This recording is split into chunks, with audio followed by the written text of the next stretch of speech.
Good afternoon, everybody, and welcome to this afternoon's session of the Autistica Festival. We'll be starting off by talking through the scene for this session and then going into our speakers. So welcome to external support, schools, services and beyond. And I will now pass over to Claudia, who is setting the scene for today.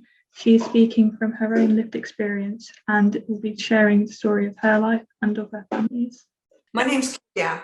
I would like to tell you a little bit about my daughter, Lisanne. You can see a photo of her in the background, and about her experiences with school and CAMS in particular.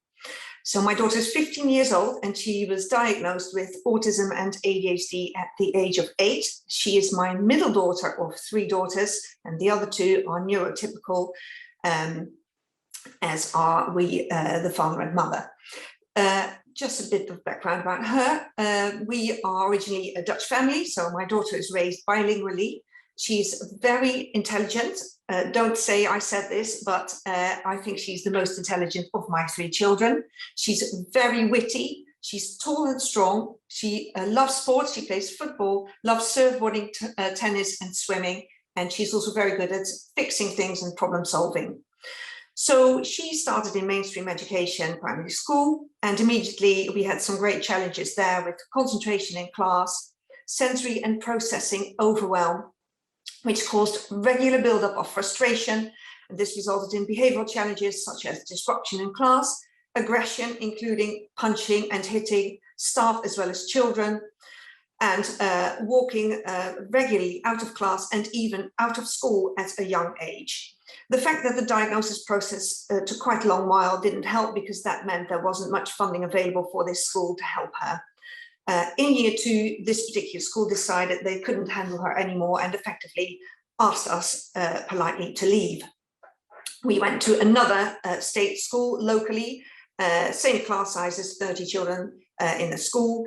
This was a Catholic school. We are a Catholic family. They, I think, felt a little bit more obliged to be inclusive and made more of an effort, introduced social stories, role play, provided a safe place for her to go to, but it was still very challenging, and they asked us to self-fund a full-time teaching assistant, or otherwise she would have to leave. So we did that. And this was, in the end, a very good decision, because we were connected with a young, sporty teaching assistant. Also, I think she spoke 3 languages, and they really connected. And this really helped her, as well as the personal connections she made with her year 5 teacher and with another TA. And I would say that the dedication of these particular individuals eventually made her succeed very well at that primary school. When she was diagnosed with autism and ADHD, she was also advised to take medicine, which we did after much deliberation, and we started with Concerta. This enormously increased concentration. You could say she was on the border of being zoned out, which was sad to see, but it did increase concentration and had a huge effect on her academic achievements. It did decrease appetite, so then becoming hungry, and that then posed its challenges by itself. But overall, this was a good decision and very effective in the age from 9 till 13. The fact that she was taking this medicine meant that we had ongoing CAMS support. This consisted of twice yearly checkups in our local town. This was a simple physical checkup and a mental health checkup, and it really wasn't all that sophisticated, if I may say so. They were reasonably communicative in terms of medicine adjustment when we needed it. So that was all fine. There was a lot of staff changeover, and at some point we got lost in the system and didn't hear from them for a year. And I would say that that lack of personal contact, the real connection with a professional helper, didn't really help, if I can say that. The other thing that happened was that we first were put on Concerta, then suddenly we were given Xagitin, and then after that, sorry for the noise. So when I questioned CAMS about this, they said, well, it's all the same active ingredient. Now, the dermostat made my daughter feel different. It made her feel sad, and this was at the age of about 14. There wasn't really anyone we could talk about this, so in the end we decided for her to stop the medicine. And I have to say CAMHS was quite supportive in that. They didn't push for her to keep taking it. I didn't inform school about it, because what you tend to get, I think, in people that haven't been fully informed is that they think that the medicine can cure all the symptoms, and of course that medicine only really interferes with some of the ADHD symptoms. So then this was as far as the medicine was concerned. Then we transitioned into secondary school. She went to a local state school at walking distance, which was beneficial in terms of getting rid of nervous energy. A big school of nearly 900 pupils. This has a SEND department of 16 staff, and they organized an introduction 3 months prior to commencing the school, which really helped. They provide a learning support center where pupils can go and have their lunch and play games. My daughter has weekly sessions with a key worker for 20 minutes. She's been provided with yoga and mindfulness classes. They can have a supervised homework club, and she's been given extra time at exams. I, as a parent, get information from the head of SENCO about mental health and other events that take place locally for her help. She occasionally receives counselling from a counsellor who works at the school, and there is a special area called Gateway, which is a safe place for pupils to go to when they have, say, a meltdown or feel overwhelmed. So I don't know exactly how this is funded, but it's very, very helpful. She worked very well at this school for the first 2 years, was in the top set of most subjects, but then puberty set in and everything changed. This was also the time when the medicine didn't seem to work anymore, and we stopped that, and we were back to really where we were before: extreme concentration difficulties, lots of behavioral problems, disrespectful to teachers, failing to listen to instructions and complete tasks. There's been a huge buildup of detentions and internal exclusions for the smallest issues, which are often sensory related, such as she wants to go to the toilet, but not when everybody else is. She's cold, so she keeps her hoodie on, and that wasn't meant to happen. So she gets these detention points and then has to come after school. Also, once you've built up a certain reputation, you are immediately singled out if something goes wrong in class, such as, you know, someone throws a rubber and then she throws it back, and of course she's the one that gets punished and not the other person. So although the school does, I think, everything in their power to support her, there is still a very predominant misunderstanding, I think, about autism and ADHD and how it manifests itself and how to treat it. I always have to laugh because we have these parents' evenings with the head of house, and the first thing she says to my daughter is, "Lisanne, look at me." And of course, my daughter doesn't like looking into people's eyes. So it is all sorts of things like that. The other month, my daughter had a complete meltdown. She'd collected 5 detentions in 1 week. She found out one of her friends is in hospital with anorexia, and there were a few other overwhelming issues, and she had a complete meltdown, and she said, "Ma'am, I'm going to walk home now. I am going to walk home right now." She walked home, and I was so pleased because she has this history of she can become aggressive when she's overwhelmed. And I've always said, if you feel you're boiling over, just go, leave the sea. And she did it. I was so proud of her. But school found and gave her a 2-day internal exclusion. So after months of no school and self-isolation, she was put in a classroom by herself to isolate, missing out on classes. And it does make you wonder where you need to start with the explanation. But anyway, they're doing their best, and there is still a little bit to wish for. We had one instance where Oxfordshire County Council's Special Needs Support Services visited. This was once, and they've not been since. This was at the end of 2019. They wrote a very comprehensive report on communication and interaction, and they suggested interventions and strategies for example, emotional regulation. It was very good, but I don't think everyone's read it. And so with all the different subject teachers and all the staff turnover, I get the idea that they just don't have the mental space to absorb it all. One thing, for example, that the report said, Lisanne benefits from doodling and fidgeting, and my poor daughter has had so many detention points for doodling and fidgeting and fidgeting tools, chewing gum, all that sort of thing, that it's a real shame. So the knowledge is there, but the dissemination and the absorption of it doesn't always go to plan. Now, that again, like in this other school that I mentioned, we have a number of individuals that really look out for her. And because my daughter is so sporty, the head of PE has taken my daughter on as her special project, I think. So over lockdown, she would call her weekly for a chat. She's made my daughter games captain, which of course is a huge honor. And she's also said she would talk to a local sixth form where hopefully my daughter will go to, because this head of PE has connections there, and she can make sure that, again, there might be certain individuals who could look out for her and pick her case up and make her successful. So we've been lucky to have found these individuals, and I'm really grateful for that, because they are really the ones that pull my daughter through.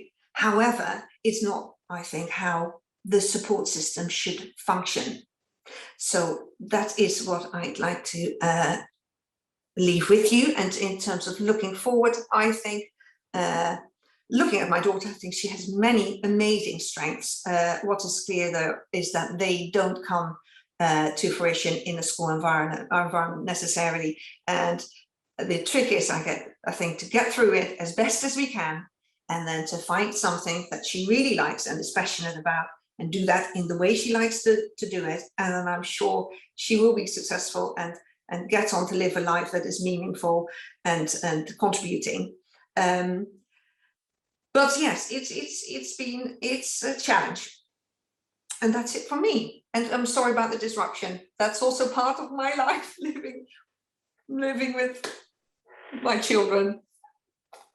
Perfectly all right, Claudia. I think a lot of the members of the audience will completely resonate with the highs and lows of support you highlighted, and just how difficult it can be to get the right support, and how people really cherish the right support when it does come along. But it's a continual fight rather than a continual easy ride. Thank you so much for situating this talk in such a perfect way and kind of showing that journey. And that will hopefully be reflected in some of the speakers' presentations later on. Our first speaker today is a duo. So we've got Kathy Leadbitter and Louisa Harrison. They'll be talking about Empower ASD, a new intervention for parents and caregivers of children recently diagnosed with autism, theory of change, intervention development, and acceptability testing. A little bit of a mouthful, but I'm sure they'll explain more. We could have come up with something catchier, couldn't we, Sarah? Yes, thank you very much. I'll just share my screen.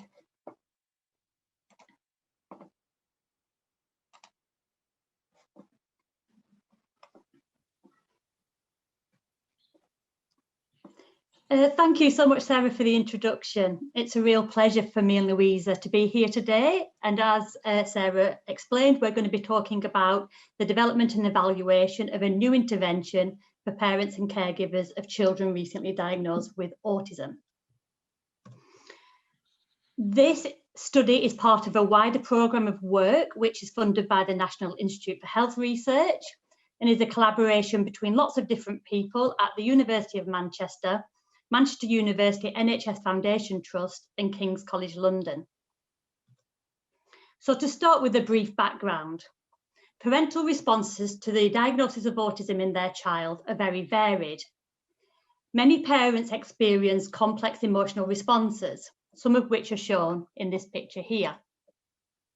In addition, some parents face ongoing high levels of stress, anxiety, and low mood. Best practice clinical guidelines recommend timely post-diagnostic family support.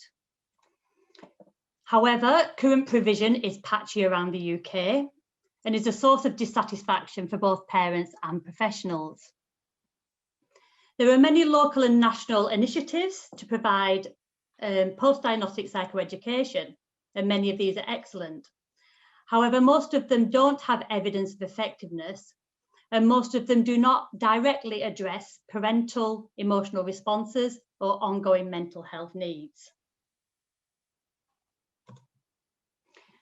So we set out to develop and evaluate a universal programme to address the diverse range of needs of parents in the post-diagnostic period, which would be deliverable within the NHS. And to this end, we wanted to use participatory methods to develop a theory of change logic model outlining pathways to improve mental health and well-being in the post-diagnostic period, and to use the theory of change to develop an intervention manual and resources. We wanted to assess the feasibility and acceptability of delivering this programme within the NHS, and to test the assumptions we'd made within the theory of change logic model. This slide here provides an overview of how we went about developing the theory of change model and the intervention programme.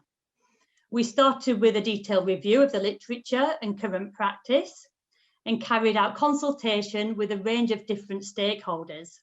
Some of the organisations we worked with are shown on the slide here.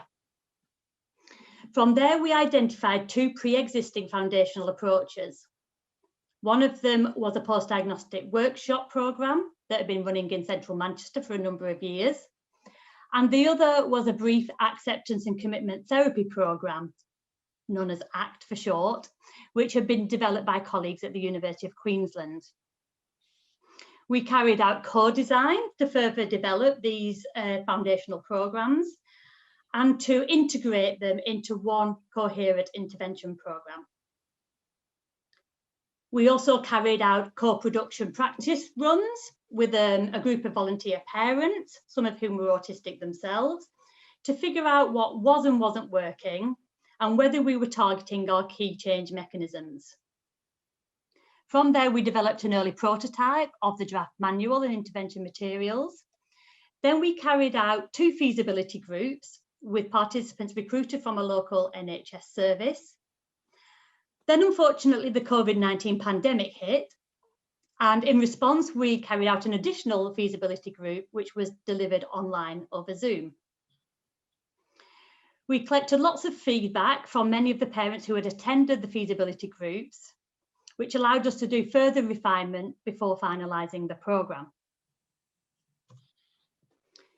This slide here gives an overview of what the final programme looks like.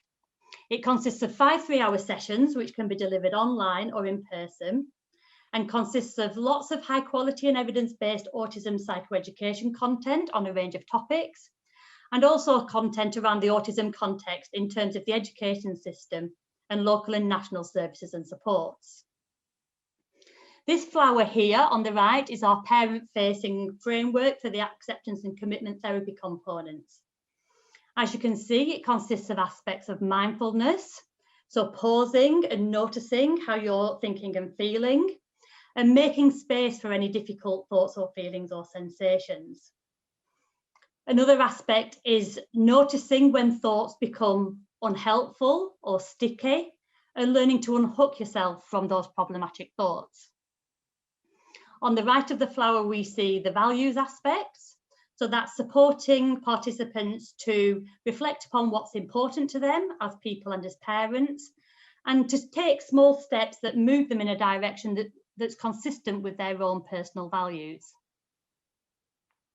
We use a range of different methods to deliver the programme, including lots of discussion, first-hand accounts, experiential activities, and time to apply the learning to participants' own children and own situation.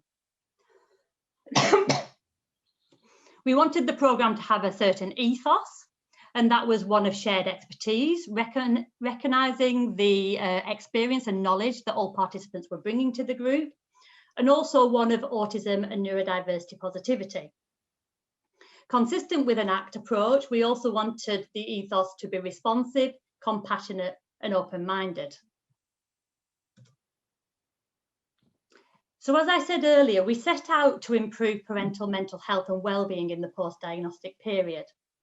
And we identified several key change mechanisms that we thought would act as key proximal outcomes, which would over time lead to improvements in mental health and well-being.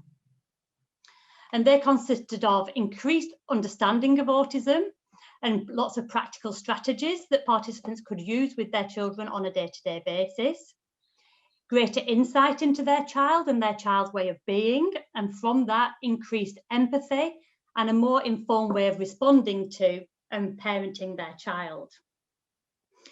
We hope to engender increased acceptance and hope, and to facilitate social connection and validation through peer relationships. We wanted to offer personal well-being strategies to deal with any ongoing stress or difficult thoughts or feelings, and also to facilitate self-compassion, so participants will be more compassionate to themselves as people and as parents. I'm now going to hand over to Louisa, who will talk more about the feasibility groups that we ran. Thanks, Kathy. Yes, so I'm going to talk about the findings from our feasibility phase. So this slide shows just briefly the details of the 3 feasibility groups we had, and you can see there's a nice diverse mix of ages and ethnic backgrounds, as well as a range of ages in the children too. And on the next slide, you can see here, so it was feasible to run the sessions both in person and online within an NHS context. Attendance across all sessions of all 3 feasibility programmes was satisfactory, with 73% attendance, and reasons given for non-attendance were all related to personal circumstances. At the end of each session, we asked parents how satisfied they were, and all sessions were rated either satisfied or very satisfied, with the majority being rated as very satisfied in both in-person and online sessions. And here are some words you can just see here that we collected when we asked participants how they felt as they left the sessions. Okay, so to turn now on the next slide to tell you about some of the qualitative feedback that we collected, and we can see how it links to our theory of change mechanisms that Kathy was just telling you about. So firstly, just to start on the left, informed responding, the quote at the top, ACT just makes you think before you react when obviously having a hard time with your child. Probably step back and think first, then you'll react different. Be more calm so it doesn't escalate. And this shows how some participants seem to benefit from adopting an ACT mindset. Also, how our aim of blending this ACT approach with what they were learning from the psychoeducation sections of the intervention might then lead to greater confidence, as they knew both what to do and how to help themselves manage, leading to higher levels of positivity and feelings of empowerment.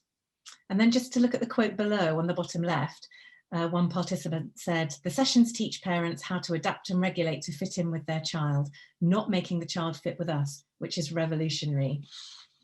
And this mindset is present throughout the intervention to help parents work with their child. So it was good to see it being reflected by a participant in the feedback. And just to give you one example of how this is conveyed in our intervention, session 3 of our 5 sessions focuses on communication, and part of that invites participants to allow for golden moments, and that's namely creating space to observe their child and what they're doing, what they're interested in, and then joining them in that, whatever it might be. So just to move now to insight and empathy, another of our theory of change mechanisms, this quote here, "What I've realised with autism kids, they might do things different, like unusual or something that might not look right to us, but it makes them happy and relaxed." And this quote highlights the important concept of noticing, which is a key ACT strategy that we talk about a lot in the programme, which is helping parents just take a step back and observe what makes their child tick. This then links to the psychoeducation too, using the strategies that enable their child to show them what they like doing and what makes them happy. And also how having empathy, seeing their child happy and relaxed as a priority, means accepting it doesn't matter how that happens. So now to move to the bottom right, self-compassion, another theory of change mechanism for us. They were asked the question, what do you feel now that you've gained most from the programme? And one participant said, I'm just a bit kinder to myself. And the acceptance and commitment therapy really provides the space within the intervention for participants to consider this. So right from the start of the very first session, parents are encouraged to tune into reflecting on who they are, what they need, what's important to them as individuals, and how an awareness of all of this helps set them up effectively to support their child. The next one, social connection and validation. Another participant responded, just a feeling that they're not alone. And this sense of being the intervention being a sort of truly shared experience really came through in the feedback, that many participants started to feel part of an autism community where they felt understood, where they were able to both give support and receive support, and they felt validated, which helped mitigate against any feelings of stigma and isolation. And finally, acceptance and hope, something else we wanted to look at. And this final response here, somebody said they're just not afraid of autism. And this strikes at the heart of the ethos of our intervention, an autism positive mindset that places importance on strengths alongside challenges. So for example, in our final session 5, part of which covers looking at the sensory world, we look, for example, at how hypersensitivity can lead to the child noticing and understanding things that we might otherwise miss. A real strength then, not a difficulty at all. So those are just some whistle-stop tour of some of our theory of change mechanisms and qualitative feedback. So the next slide shows that by the end of our feasibility phase, we had evidence of good acceptability as well as evidence to support our theory of change assumptions.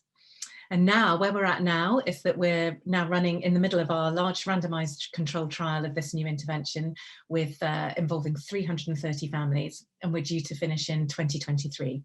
So obviously we look forward to sharing our trial results with you in due course. And just finally, we hope you've, just leaves me to say, we hope you've enjoyed hearing about our intervention, and we're very happy to answer any questions you may have in the panel session later. Thank you.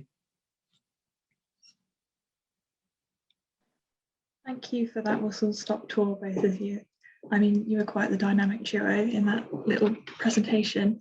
And just to reiterate, if you have any questions, to pop those in Q&A function so that those can be asked once the next 2 speakers have spoken.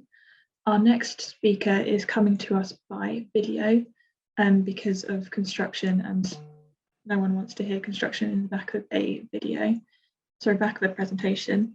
So while I manage to share that screen, we are hearing from Shereen Sharaan, who is talking about changing how autism is understood through mixed analytic methods, insights from the cognitive profiles of autistic bilingual children. Hello, everyone. Thank you for having me. It's really amazing to be here with you all.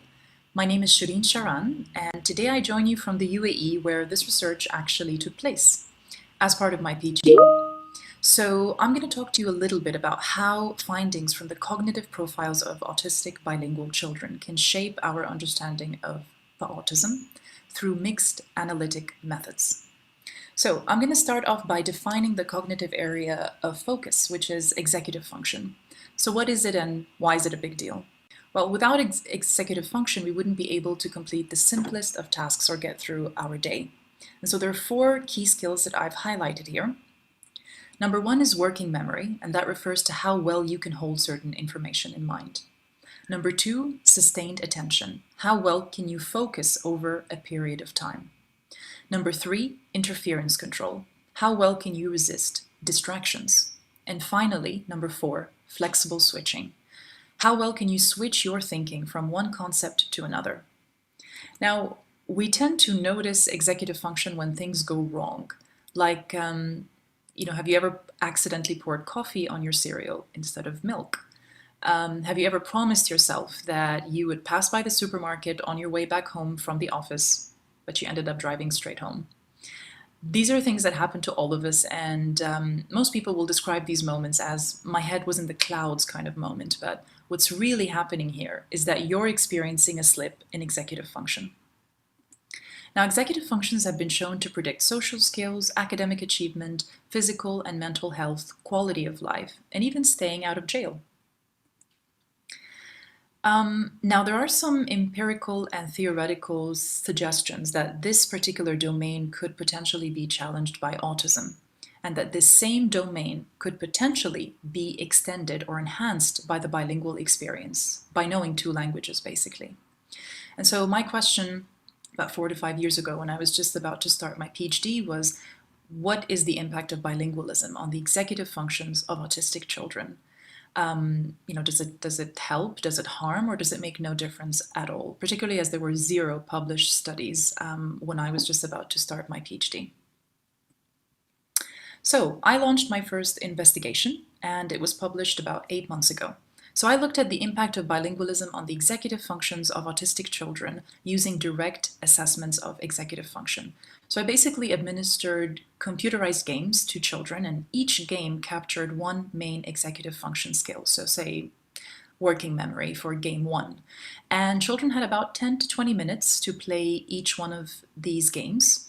And so obviously this was giving us, showing us their performance at 1 point in time. So it was giving us information about your state-like executive function, the state of your executive function at just 1 point in time, like on 1 day for 1 hour, for example. And so obviously, because that might not be how your executive function abilities are like on a day-to-day basis or on most cases, we followed up this investigation with a second one.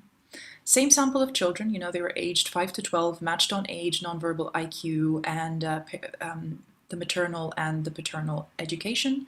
But this time I wanted to look at everyday kind of executive function, so like in real world kind of like settings. And so I relied on parents and teachers to rate the children's executive function across a period of like 4 weeks. So they had to draw on the last 4 weeks to fill that out.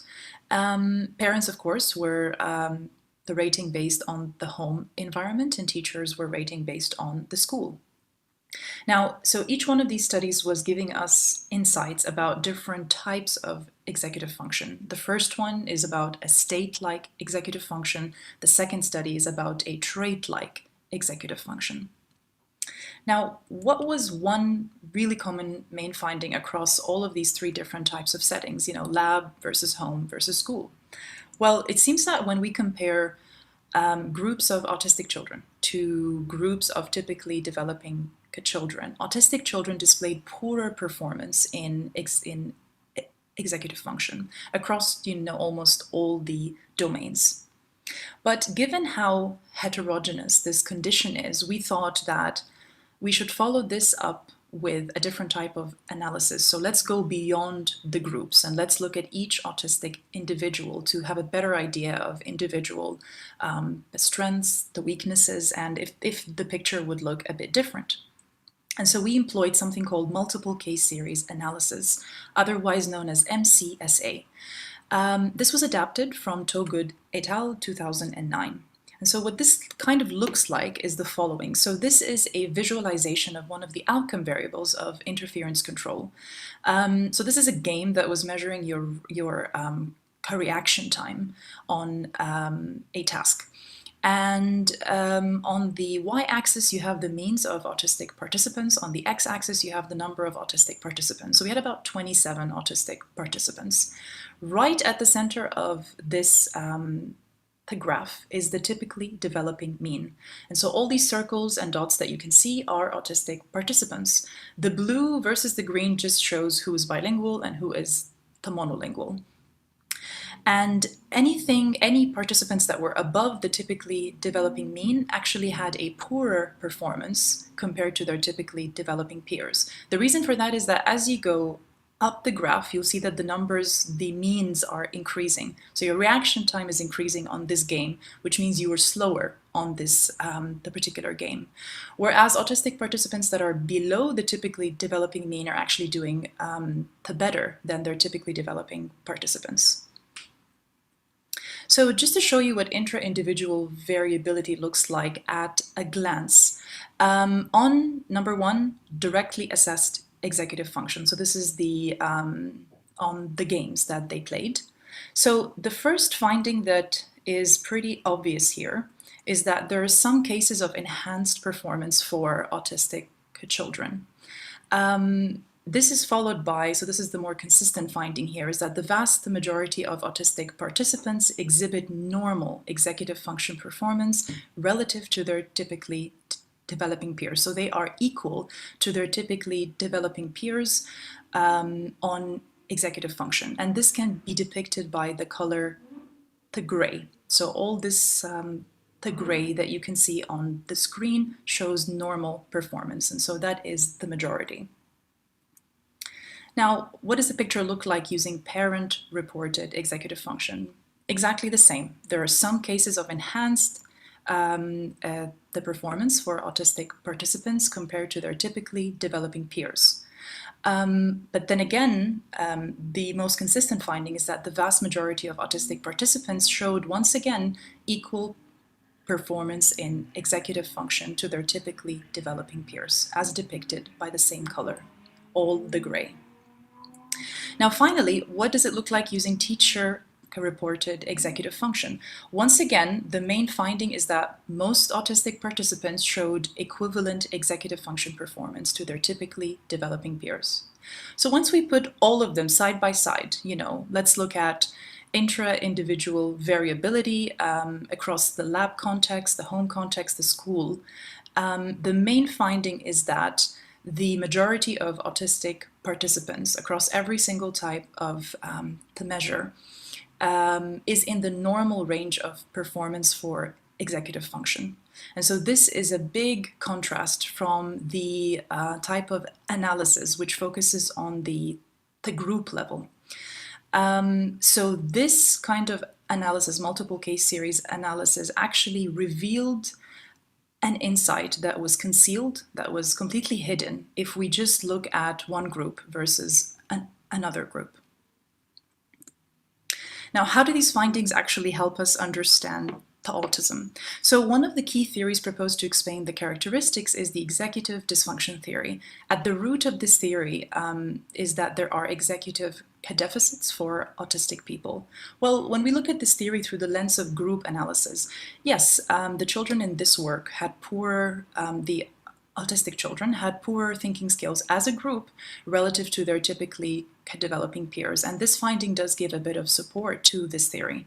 But then when we look at this theory through the lens of multiple case series analysis, the picture is completely different because most autistic children are equal to their typically developing peers in performance. And so obviously this finding does not support this theory. Now it seems then that it is the individual experience of autism that shapes executive function capabilities. And so just using group level analysis all the time by itself can lead to a dangerously misleading picture, both in a theoretical and clinical sense. Some conclusions from this work. Number one, when you give priority to one method of analysis, say the group methods, because that is the most dominant one, we miss out on some pretty relevant theoretically and the clinically relevant the findings. And the second conclusion is that one type of executive function measure, so for example, parent reports, teacher reports, is not necessarily better than another type of measure, like playing a computer game, for example, because each one offers very distinctive types of information about executive function. One is capturing your state at one point in time, another is capturing your traits over a longer period of time. Both contribute to our understanding of executive function profiles in autistic children. Third conclusion is that contrary to widespread notions, being autistic and bilingual was not associated with any disadvantages in executive the function.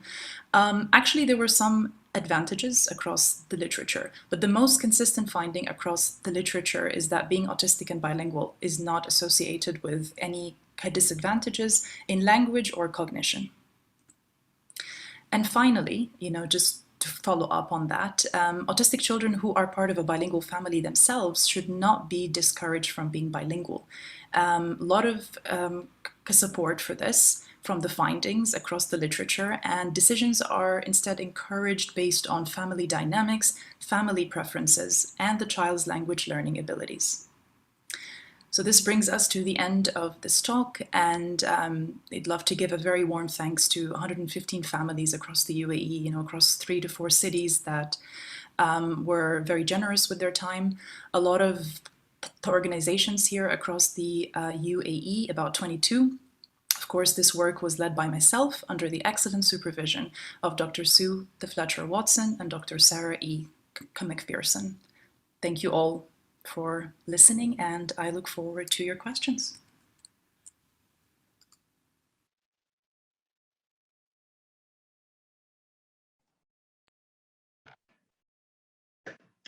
And thank you to Shereen for sharing that. She will be available for the Q&A, so please do pop your questions if they come up in the Q&A function, and we'll get to those after our next speaker. And this is the bit where I juggle many screens to figure out what's happening next. Next we have Mel Romualdez. Sorry, my pronunciation on most words. Romualdez. Thank you, is terrible. She'll be talking, sorry, my pronunciation is terrible, you're not terrible. She'll be talking about autistic adults' experiences of diagnostic disclosure, decision-making, and factors associated with outcomes.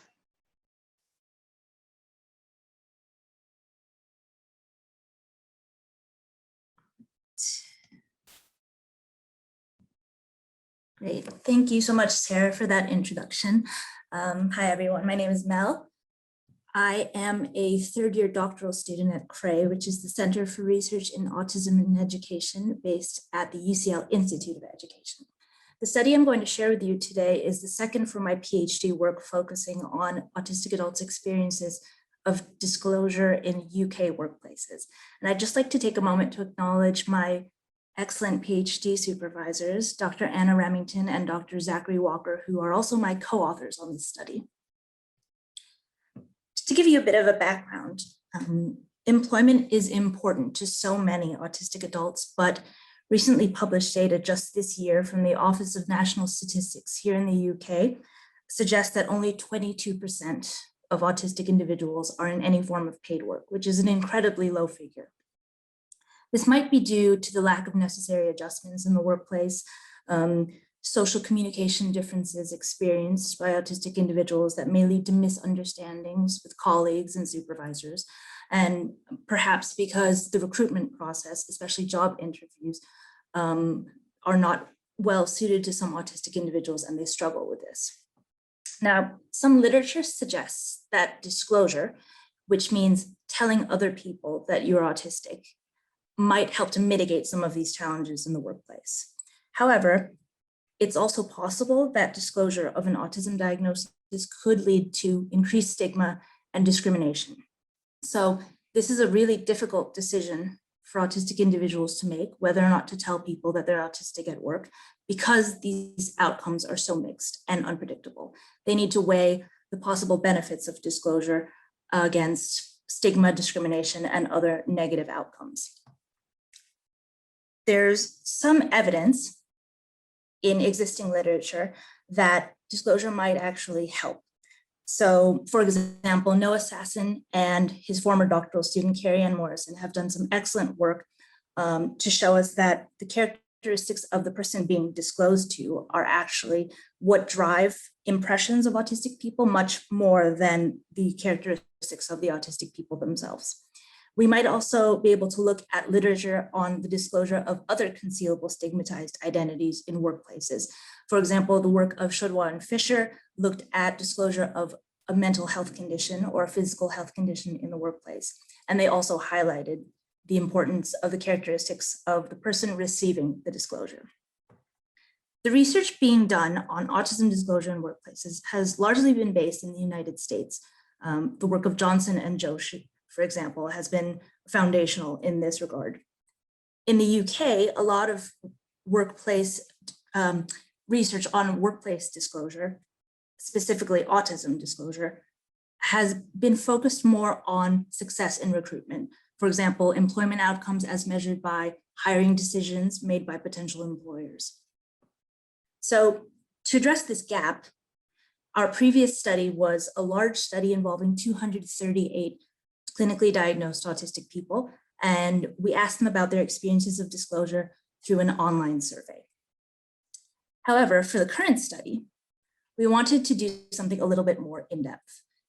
We wanted to look at autistic individuals' experiences of disclosure through a qualitative study, and also knowing just how difficult it is to decide whether or not to tell people that you're autistic, and knowing how unpredictable those outcomes can be, we wanted to look at the factors associated with disclosure outcomes.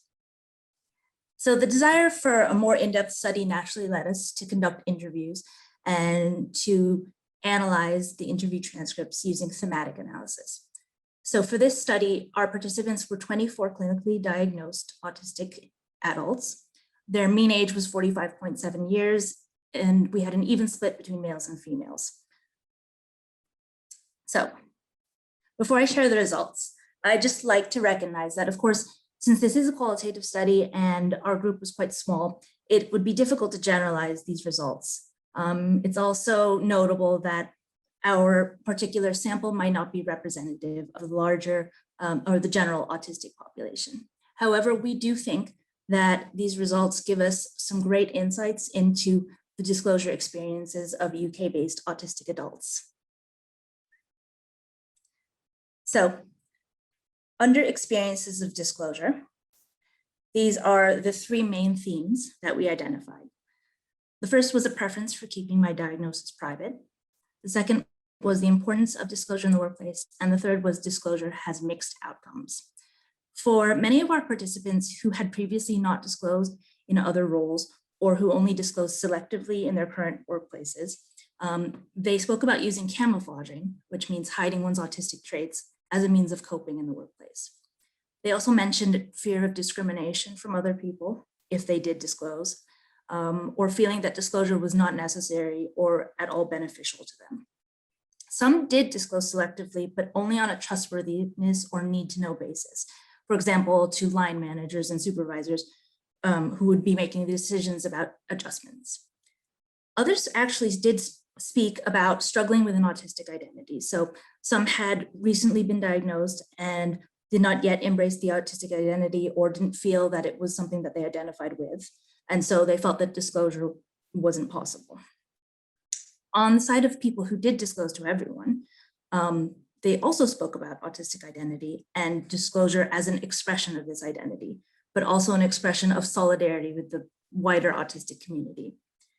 Some spoke about negative past experiences in workplaces where they didn't disclose, so they decided to disclose to be able to avoid a repeat of those experiences. Some disclosed to obtain workplace adjustments or ensure their personal safety and obtain legal protections, while others spoke a lot about ensuring true acceptance and understanding from other people. We spoke about how disclosure has mixed outcomes, and this study reflected that as well. Some of the negative outcomes were problematic stereotyping, active discrimination in the workplace, or being disadvantaged when they disclosed, for example, during a job interview. However, there were positive outcomes as well. Improved mental health and well-being, acceptance and support from others, and even positive organizational changes. Some of the participants spoke about how when they told others that they were autistic, this led to disclosure protocols being put in place in their workplaces, or even the creation of diversity and inclusion groups. So here's some examples of quotes from the interviews I want to share with you. The first says, "By not disclosing, I do not give people the weapon to use autism as a blanket reason against me or a blanket excuse if they're trying to be kind or protect me." Another person said, "I feel a big responsibility to the autistic community to be out. And if I'm out, then I hope to change the public perception of what autism is." And another person said, "I've become much more open about it because the response to disclosure has always been positive. So I feel able to mask a little less and live more authentically, which is good for well-being." For our second research question, looking at the factors associated with the outcomes of disclosure, here are the three that we identified from the interview transcripts. The first was an understanding of autism from colleagues and supervisors and other people in the workplace. The second was the willingness of other people to make adaptations after disclosure. And the third was the overall organizational culture of their workplace. And here are some example quotes to further illustrate those factors. Someone said, a colleague I was working quite closely with said, I understand my son has autism, so that was really encouraging and that was a positive experience. Another participant said, some adaptations have been made without me asking. The employer is tolerant of my bad memory, which I really appreciate and need, and she reminds me of some things. And a third highlighted the importance of organizational culture by saying, you might make your own employment position less secure by disclosing, so I would advise people to consider whether or not it's a good idea according to the culture of the organization.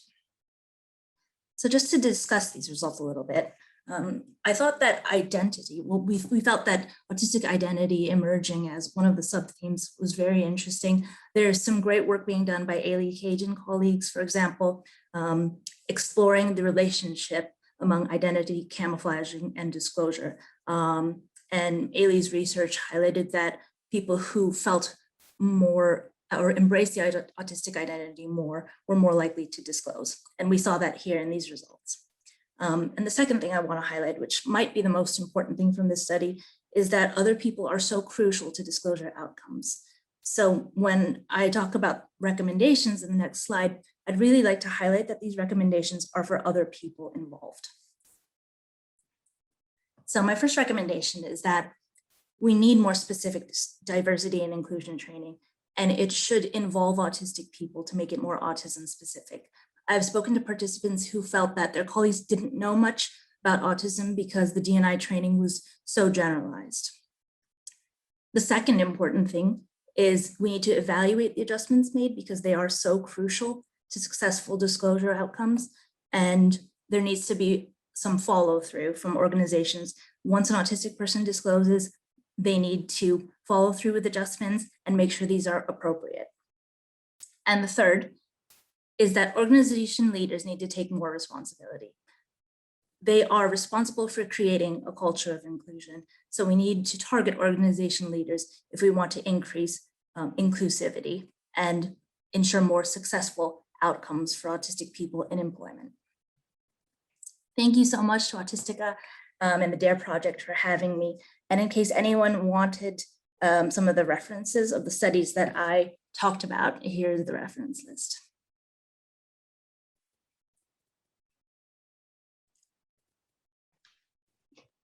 Thank you, Mel, for that very interesting presentation. I'm sure a lot of people will resonate with what's been said about disclosing in the workplace and potentially having either a good time or a bad time, and all of the aspects that your research drew upon.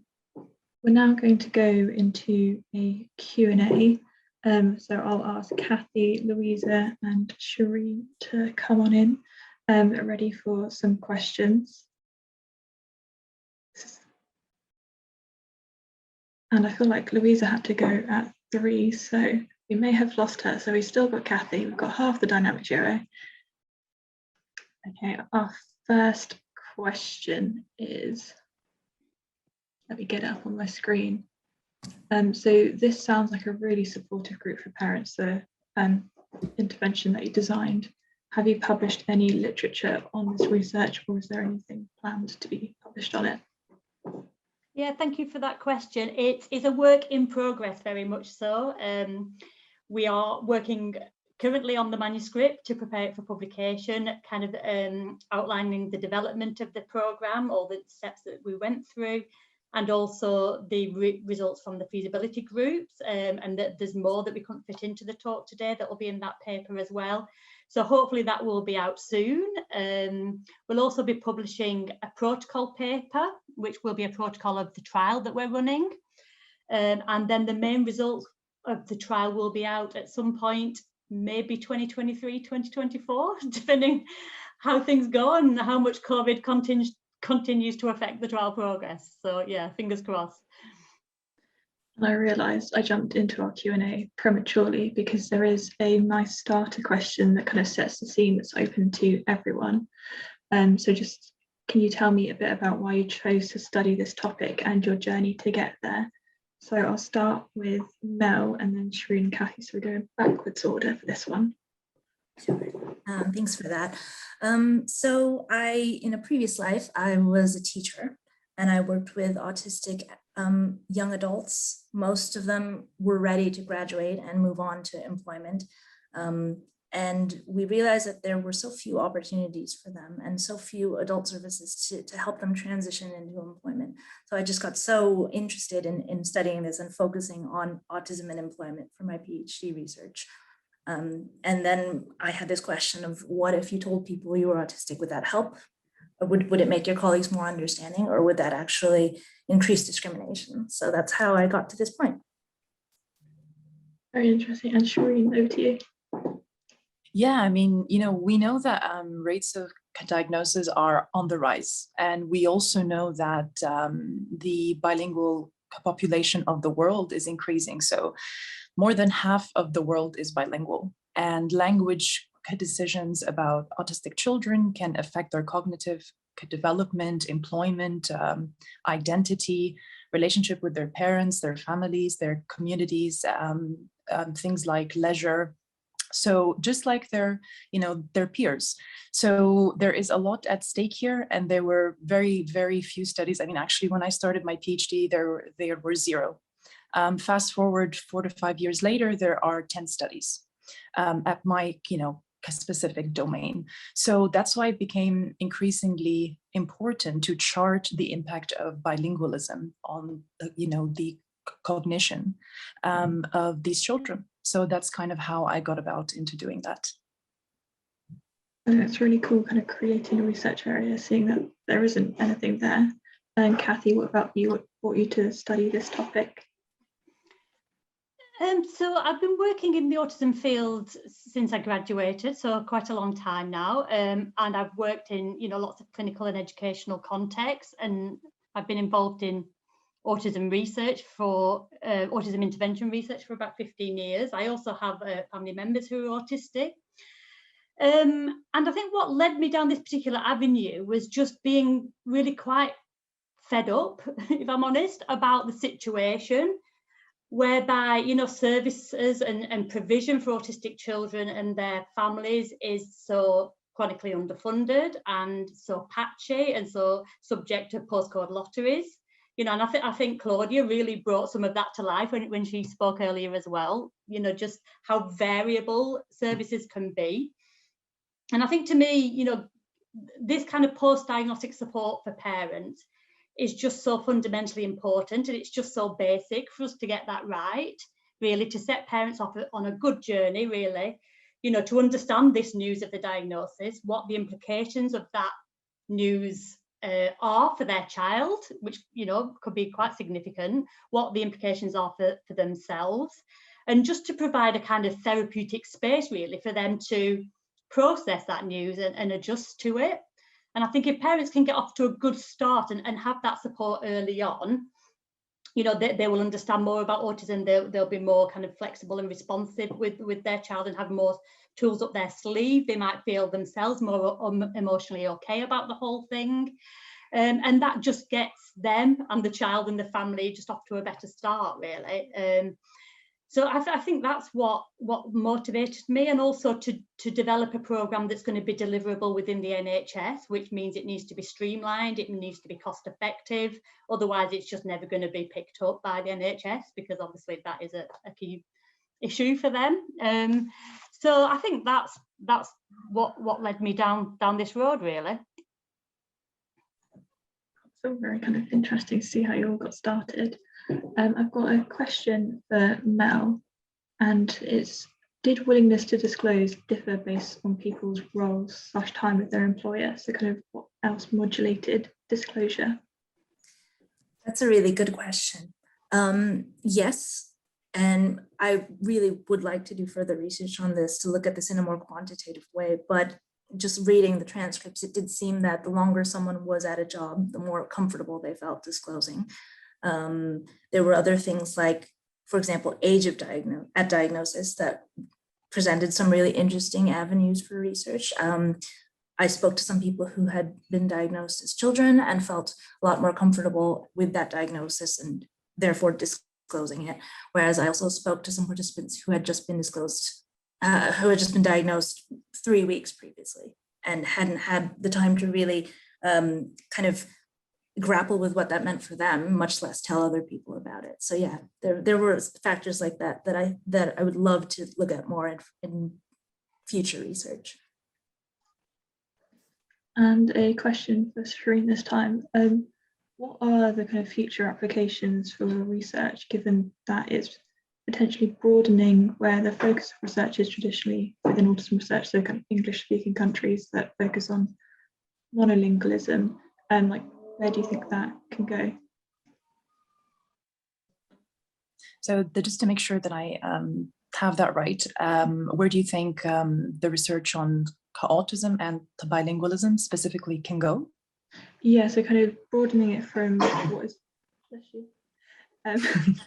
traditionally been kind of quite a focus on European and American communities and less on kind of more multicultural communities. What would you like to see happen? Yeah, I mean, this investigation was actually the first to look at a non-weird sample. So weird would be the Western educated, so on, so on. So yeah, unfortunately, a lot of psychological research has focused on those kind of samples. So that would make up maybe about 80% of research samples, but actually that's less than 10% of the world's population. So my investigation was the first at this particular domain to look at a non-Western educated, so on kind of sample. 100% of the sample was recruited from the Arab world. So yeah, I definitely love to see more investigations there to diversify the evidence that we have, and especially when you are, I'm based in a region where bilingualism is the norm. So it's common for people to speak 2 to 3 languages, and then within these languages you'd have like 10, 15 dialects, and that's a whole other story. So I definitely love to see more collaborations there with international researchers that can bring in a very diverse body of people, and then because then it would be a lot more meaningful in terms of any the clinical implications for targeted interventions, because they would need to be bilingual. And so if you bring forth a body of research that is very diverse in terms of languages, in terms of ethnicities, in terms of sample sizes, in terms of the measures, that just makes the findings a lot more generalizable to different kinds of the population, and it can be a lot more meaningful that way. I definitely agree. I think seeing much more research that focuses on the lived experience of different cultures where autism may not be kind of seen as much in research is something that's definitely necessary. I've got one final question, and it's for Kathy. I'm going to try amalgamate some questions. So it's basically asking about the next steps for the research. So what happens now that you're kind of coming to the end of things, and a lot of people are basically asking for this to be UK-wide rather than Manchester-specific, and how it adapts to parents who come to it with different perspectives. So those who are sad and frustrated at the diagnosis, or those who may have slightly more acceptance to start off with. So just next steps and how it applies. Okay, thank you. That's a few different questions. I'll start with the last one first. So yeah, I mean, we spent quite a lot of time thinking about the diversity of parents and the diverse range of responses, and working out how we can meet that diversity of need within the groups.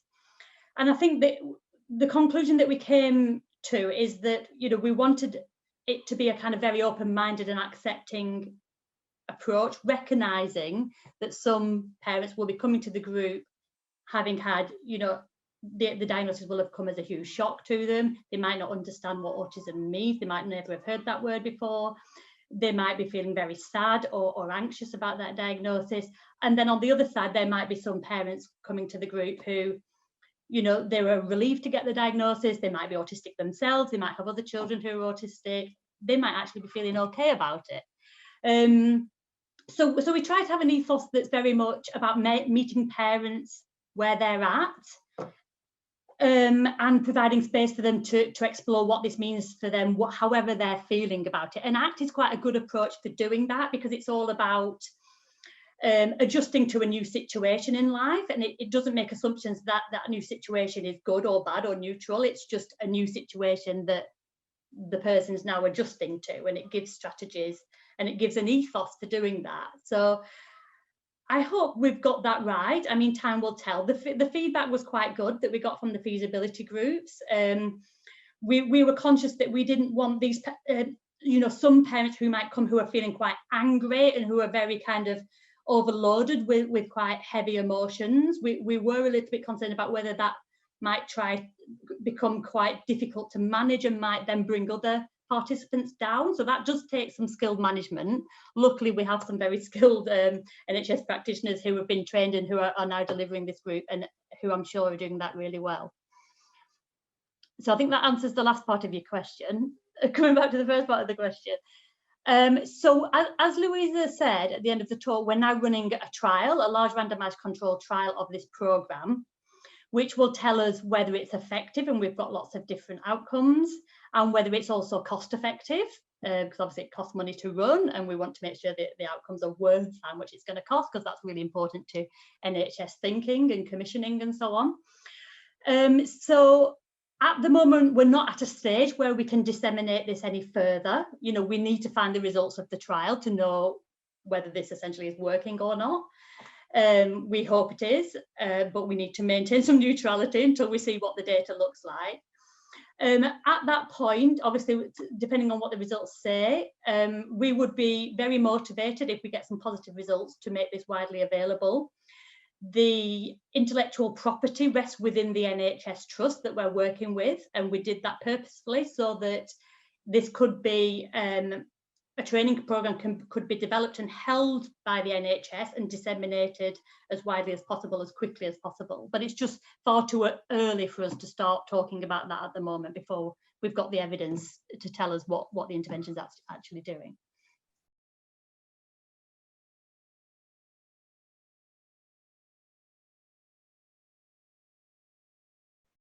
Welcome back, everyone. I hope that was a nice break and a chance to kind of really digest what was spoken about in the first half of today.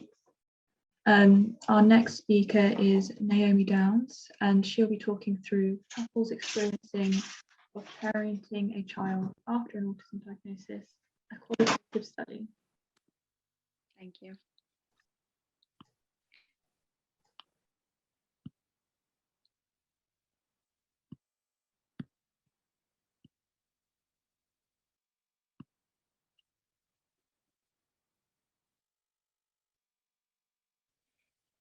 So thank you very much for having me here today. I am a recently graduated PhD student in France. So I did this PhD at the Université de Paris, and today I'm going to present to you the qualitative part of my study, which is called Couples Experiences of Parenting a Child After an Autism Diagnosis, a Qualitative Study. This was recently published in the Journal of Autism and Developmental Disorders. So obviously today it's going to be a brief presentation, but if you have any further questions, don't hesitate to look at the article or send me an email or ask in the Q&A. So just to set the scene a little bit for France, the diagnosis procedure in France is still very complex. There exist very long delays, so it can go up to a year and a half, 2 years for an early diagnosis of autism. After the diagnosis, there's a real lack of support. So parents are just told to contact a certain type of centre, but they're not told which centres, what administration they should go to, how to do it. So it's very complicated. And on top of that, we know that there can be daily challenges with having a child with autism. So having an autistic child can present daily challenges, for example, finding the schools that their kids will be accepted in. Also in France, there is a difficulty with finding teaching assistants. So these are all daily challenges that will add to the stress that are usually experienced by families of neurotypical children. But we know that the experience with the diagnosis is not always negative. Some parents can feel relieved, and families can also adapt positively. And so what's really interesting for us is to try and understand, like, what are the protective factors that help certain families adapt positively, so that we can help these families reinforce those factors and develop them. We know a lot about individual protective factors, but not so much about protective factors that exist within the relationship, so within a couple, even though parents often say that their partner is their primary source of support. So the objective of the whole PhD was to really look and explore how parenting couples can use their relationship as a support system and work as a team to fulfill their parenting responsibilities after their child's recent autism diagnosis. First of all, I received ethical approval before starting this research project, and then recruitment was carried out in 4 diagnostic centres that were specialised in diagnosing autism among children. Families were included as long as a child had a diagnosis between the ages of 2 to 6 years of age, and as long as the couples lived together and had been in an intimate relationship since the birth of the child. We recruited the families 1 to 36 months after the diagnosis. Families were excluded if they didn't speak French or if they had another child with a disability, because it was deemed that they'd already had a diagnosis experience. And so for the qualitative section, we reached saturation after 10 interviews. So these were joint couple interviews where both partners were present. And overall, we had 9 different sex couples and 1 same-sex couples. I asked these parents 11 questions to explore the diagnosis experience, how they communicated, their dyadic coping, and their co-parenting relationship.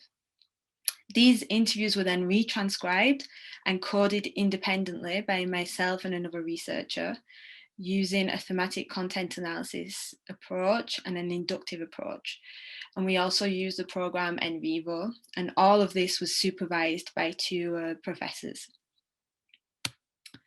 So these analyses allowed us to find 3 main themes, which were emotional experiences, external support, and adaptation. Concerning the first main theme of emotional experiences, there were 2 sub-themes.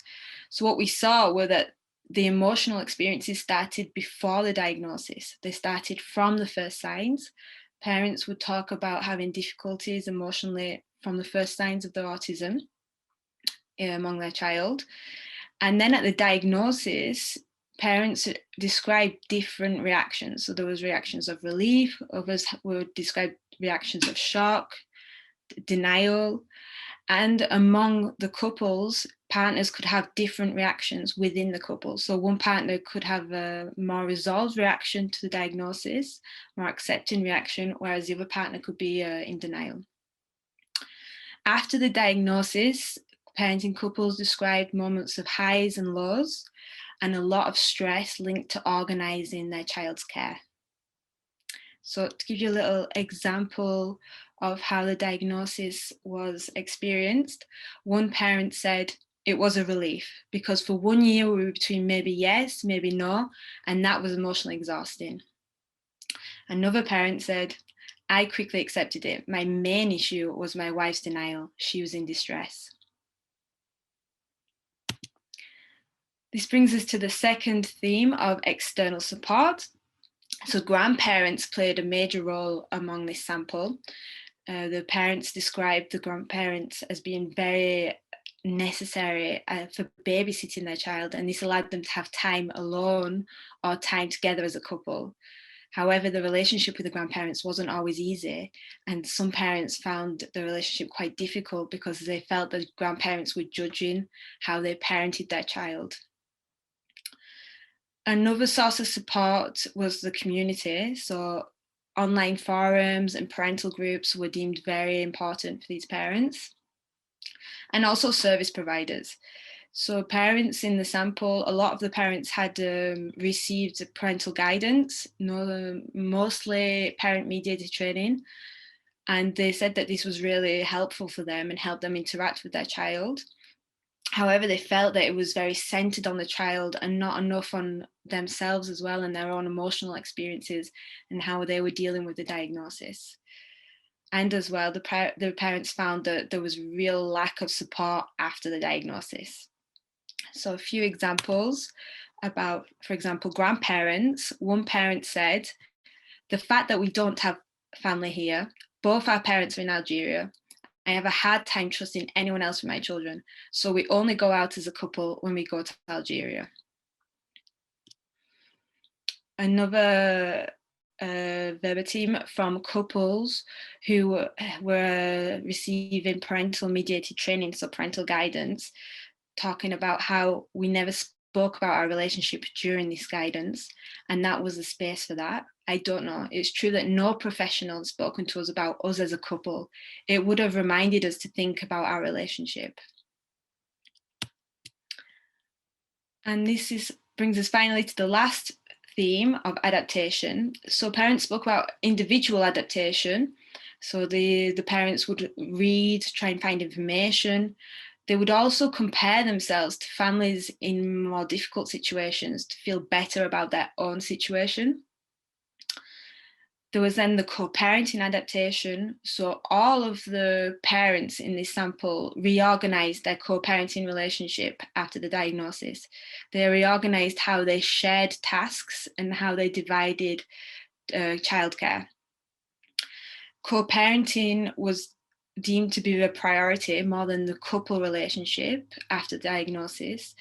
And they really put a lot of importance on having the same vision, the same point of view about their child's autism, as well as an agreement about how to educate their child and what methods to use and where their child should go to what centre.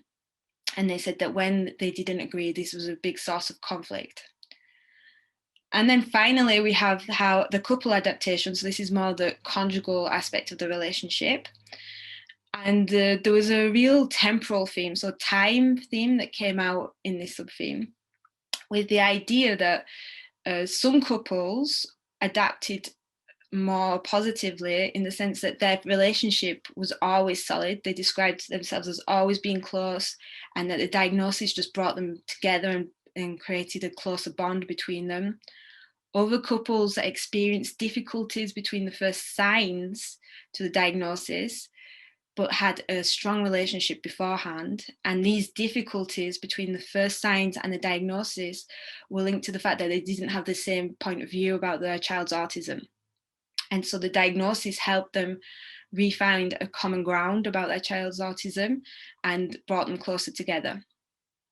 And then there was another couple who had already had a distant relationship before their child was even born, and they didn't have the same view at all about their child's autism, and the diagnosis only made them, only created more distance within their relationship.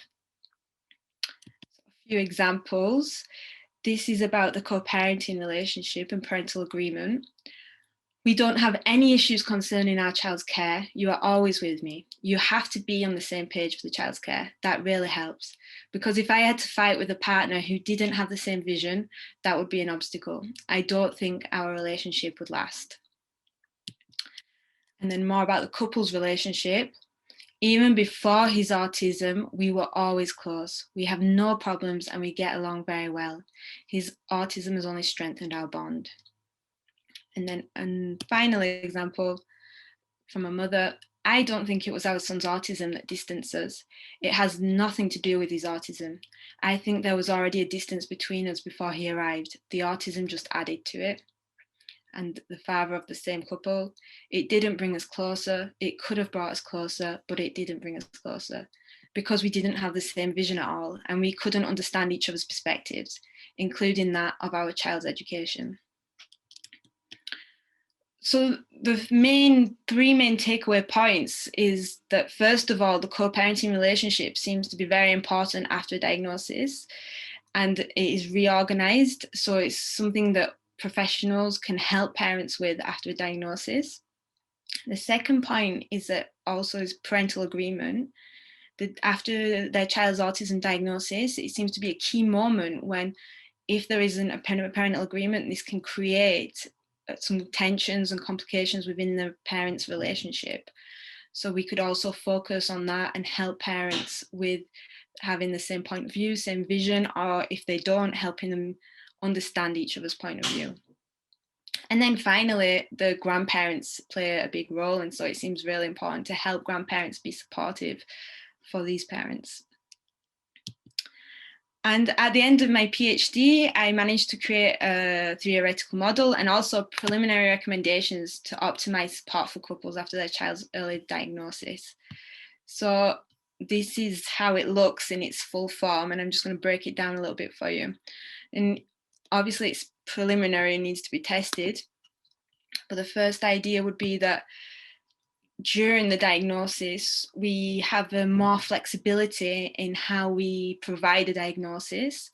So for example, parents who have waited 2-3 years to have a diagnosis and may feel relief, want to be straight into the action, have more information, find solutions for their child's care.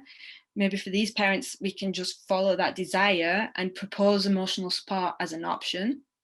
And then for other parents, where we see there's different reactions between both partners, there's denial, shock, intense negative emotions during the appointment, maybe cut the diagnosis in multiple appointments and add emotional support instead of waiting months for a reevaluation, which is the case actually in France. If we see that the parent is in denial, what often happens is we ask the parents to come back in 6 months, but then that means that we are delaying the child's care.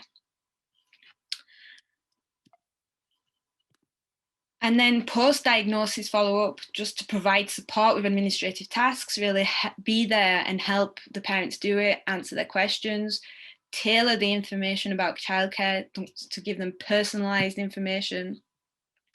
Also help the parents access services by calling with them, by being a lot more available. And as professionals, I think we can be more attentive to the co-parenting relationship during this time, because it seems to be an optimal moment to help parents reinforce a positive co-parenting relationship from the child's early stage, and also offer parental groups that were very important and very helpful for parents. And then my final point about recommendations for couples relationships would be to really assess parental variables before we offer or provide parent-mediated training, to tailor the parent-mediated training to the parent's needs and characteristics. So parent-mediated training, I'm talking, for example, about PACT or PESDM. And this idea would be to really use these moments where we have the parents in front of us to help reinforce their couple's relationship, to help reinforce their co-parent relationship, and to adapt this parental guidance to their needs. And so, for example, if a couple is presenting certain difficulties within their conjugal relationship, then we could add certain sessions with both parents together, maybe both parents apart, and really focus on their co-parenting and couples relationship. And just to finish, I'd just like to say that I really think it's time to start looking at parents' experiences together, because they influence each other. And it's really important that we help these parents develop their co-parenting relationship, have a positive educational climate for the child to develop in. Thank you very much.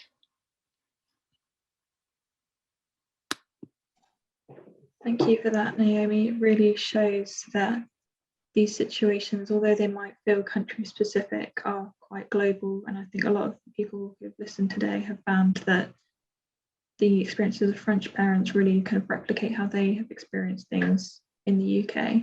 Our next speaker is a video, because our speaker is on a lovely holiday in, I believe, the Outer Hebrides. So it will be hearing from Eilidh Cage, hopefully my screen share works, about educating the educators, development and evaluation of online autism training on autism and universal design for university teaching staff. And let me get that up now.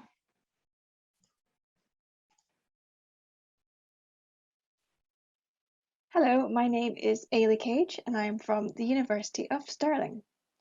Today I'm going to talk to you about our study called Educating the Educators, the development and evaluation of online training on autism and universal design for university teaching staff. Just to let you know that this talk is pre-recorded as I booked a holiday that clashes with this conference. And no, it's not in the Caribbean, that is Scotland. And yes, you should book a holiday here too. If you have any questions about this research though, one of my collaborators has kindly offered to attend Q&A. So a huge thanks to Shiva Priya Santhanam from Metropolitan State University of Denver. This project was carried out by a large international team of autistic and non-autistic scholars.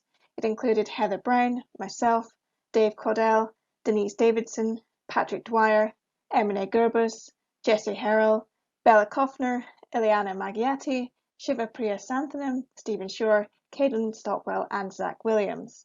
The team was led by Kristen Gillespie Lynch from City University of New York and T.C. Weissman from the University of Calgary.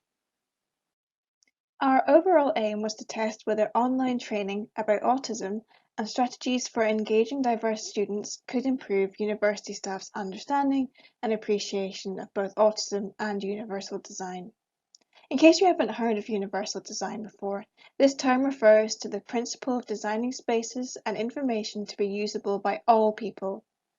It's about making, in this situation, teaching as accessible as possible for as many different diverse students as possible.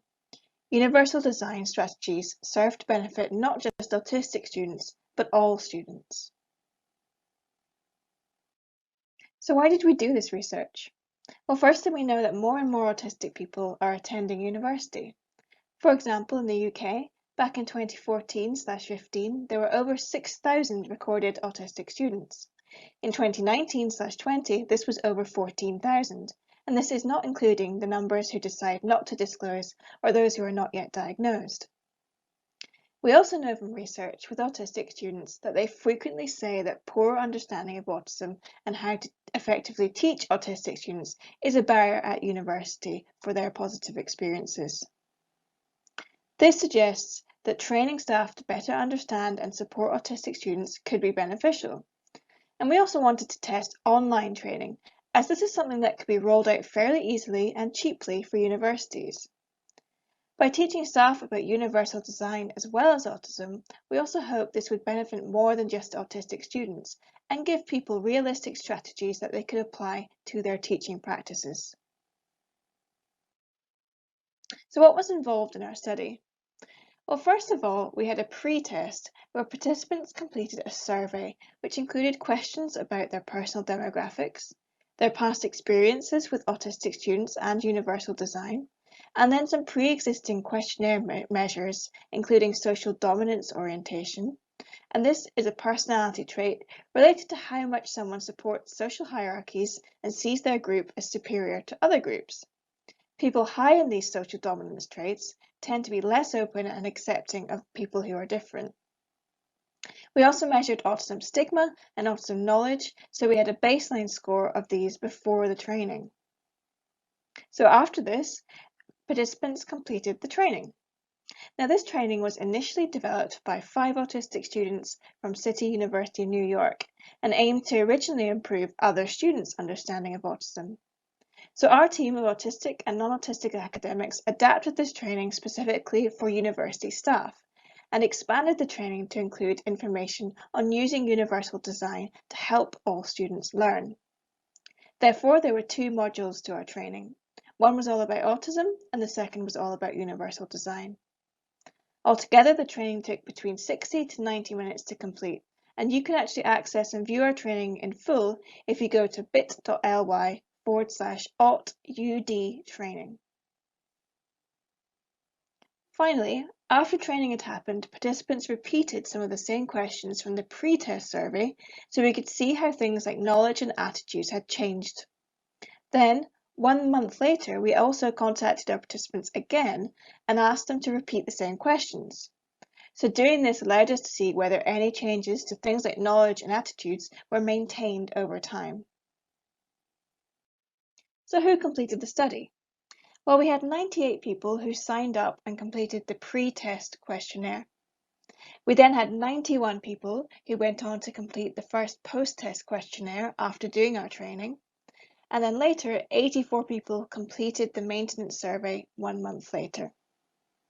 Most of the participants were from the USA, around 75% of the sample, but we also had participants from the UK, Canada, Singapore and Japan.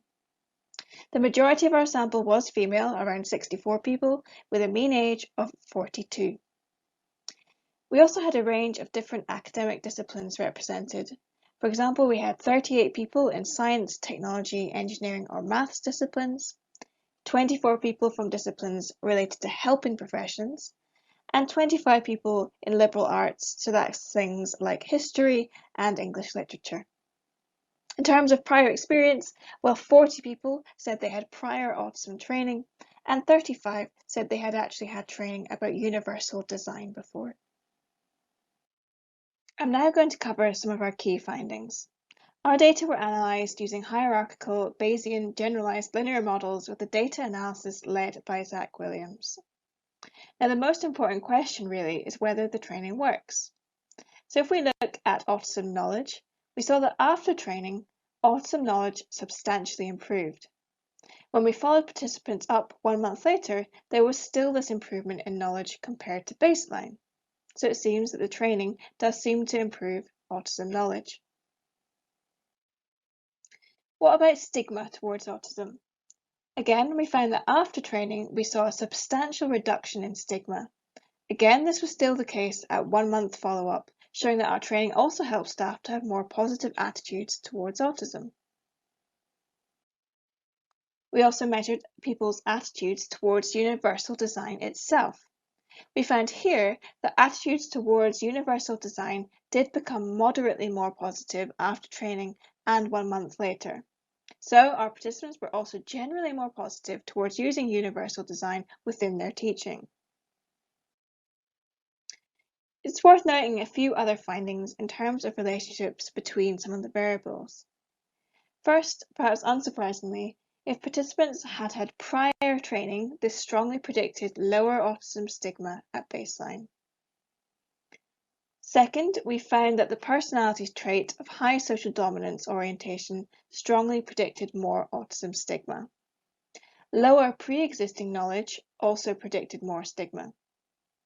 These findings support previous research which shows that pre-existing individual characteristics and knowledge are important variables within understanding stigmatizing attitudes.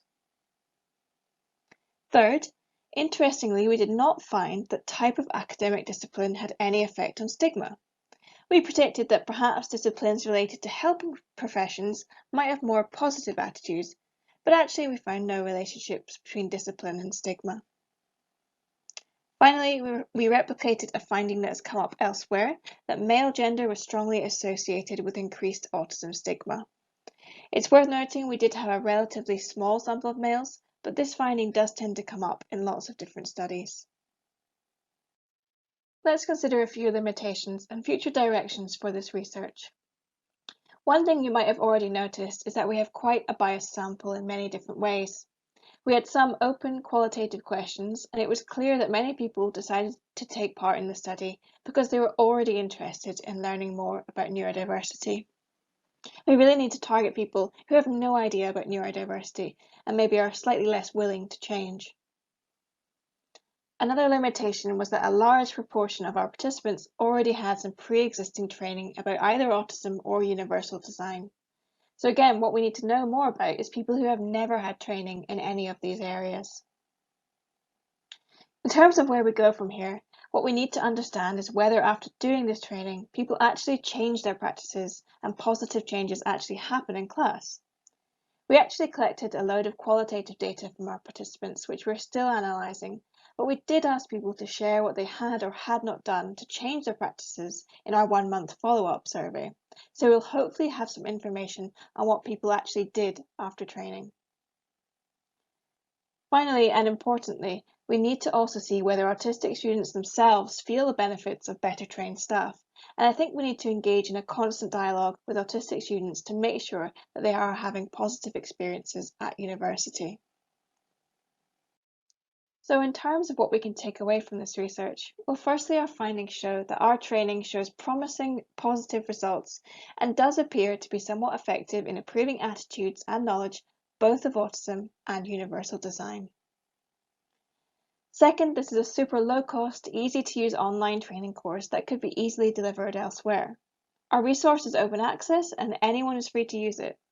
What I would love to see is staff having to do these modules alongside the compulsory modules we already have to do at the moment about things like health and safety and GDPR. But for this to happen, what we really need is buy-in from the top, for universities to be fully committed to wanting to roll out training like this. As I noted, we were preaching to the converted a little bit with our training, and for us to reach the people who really need this training, we need our universities to support us to do this. And essentially, although there are some really promising findings here, we still have a long way to go and more to do before we see all staff trained. Thank you very much for listening, and thanks to Shiva for supporting the Q&A and to all the project team and our participants. This research was financially supported by the College of Staten Island, City University of New York. If you have any more questions, please do get in touch with me by email. That's eilidh.cage@stir.ac.uk. And finally, please do check out and feel free to use our training, which you can find at bit.ly/aut-UD training. And do reach out to us if you want to talk more about doing research with this training. Thank you for your time. That was Eilidh talking about universal design, and we've got Siva who will be there in the Q&A section to answer any questions.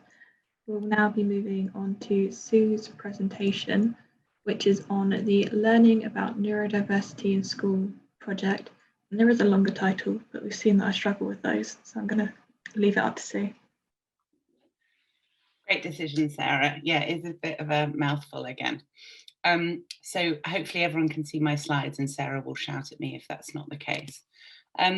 So I'm going to talk about the LEANS project, Learning About Neurodiversity in School, and specifically talking about what we discovered through our co-design process about how we go about teaching the concept of neurodiversity, because it's not an idea that's being taught in primary schools, certainly not as a matter of routine. We haven't come across any examples of it being explicitly taught about.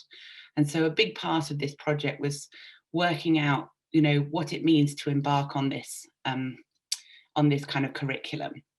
I want to highlight that even though I'm presenting this today, the work that's gone into this project has nearly all fallen on the shoulders of Dr. Alyssa Alcorn, who is a highly esteemed colleague of mine and someone I expect a lot of you are already familiar with. She's magnificent and has done so much more with this project than we ever could have imagined when we started out. We've also been fortunate to benefit from support from Sarah McGowan, Fergus Murray, Dinah Aitken from the Salveson Mindrum Centre, and Will Mandy, who's delivering a keynote later this week. So the outline of what I'm going to say today, I'm just going to tell you a bit about our motivation behind the LEANS project, what led us to this topic, a bit about how we went about designing the LEANS resource, what we discovered about what it means to teach neurodiversity, and just give you a preview of what the next steps are on the project.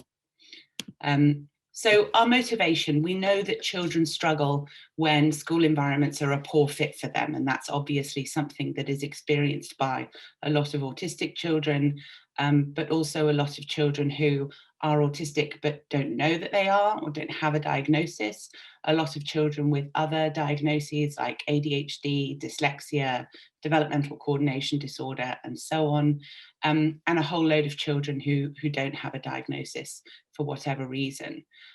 So we really wanted to focus on that kind of broad and widespread experience of just not finding the school environment a good fit. And we know that a big part of the school environment is the other people at the school. And if they don't have good understanding and they aren't very accepting of people's differences, that can lead to a lot of negative outcomes in terms of bullying and victimization, high rates of school exclusion. We heard an example of that right at the beginning of the session from Claudia, and mental health difficulties and so on. We also know that getting in-school support at the moment is gated by needing a diagnosis and the school having adequate resources in place, which they don't always have through no fault of the individual school and certainly not the individual teacher. And we know that there are barriers to those things as well. So not all ethnicities have equal access to diagnosis. Your socioeconomic group impacts your access to diagnosis. Your postcode impacts the resources that your local school has. So we have a really uneven profile, and we wanted to produce something that would cut through all of that stuff and be available to anyone, anywhere, in any primary school. And then finally, we wanted to shift our focus of the intervention away from autistic children or neurodivergent children and onto that environment, and particularly onto the other people in that environment, and change their understanding and acceptance. So we thought, yay, let's teach the whole class about neurodiversity. That'll be fun and easy. So we've come up with a nice definition of neurodiversity. I'll just read it out for you. Neurodiversity means that we're all different in how we think, feel, and learn because our brains process information differently. Neurodiversity includes everyone because everyone has a brain. So we want to emphasize with this that neurodiversity is another type of diversity that's similar to others that pupils have encountered, like cultural or ethnic diversity. We want to make sure that this is inclusive of everyone in the class. Everyone is sitting up and listening and paying attention. It's not about a subset of people in the class. And we obviously want to emphasize the idea, which I think is central to neurodiversity, which is that there isn't a correct or normal way to be. So we decided to create primary school resources for children and teachers for use in mainstream primary schools. We're targeting children in the kind of 8 to 11-year-old bracket.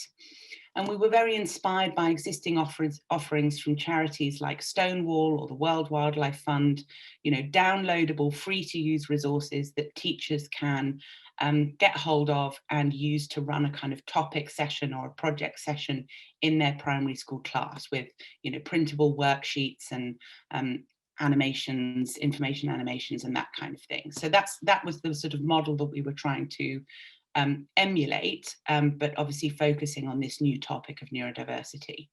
And we knew that we needed to co-design this, this needed to be co-created with neurodivergent people and with educators. So the co-design process was really challenging. Alyssa did an amazing job putting it together. This started as well in June last year, and so it was in the midst of the pandemic. We had this incredibly open brief. We didn't know if we were going to make videos or comic books or stories or lesson plans or assembly materials. We didn't really know what we were going to cover, apart from that we wanted to promote this idea of neurodiversity. We didn't really know what we wanted children to learn. So it was a huge challenge just sort of pinning down what we were going to actually be focusing on in this curriculum.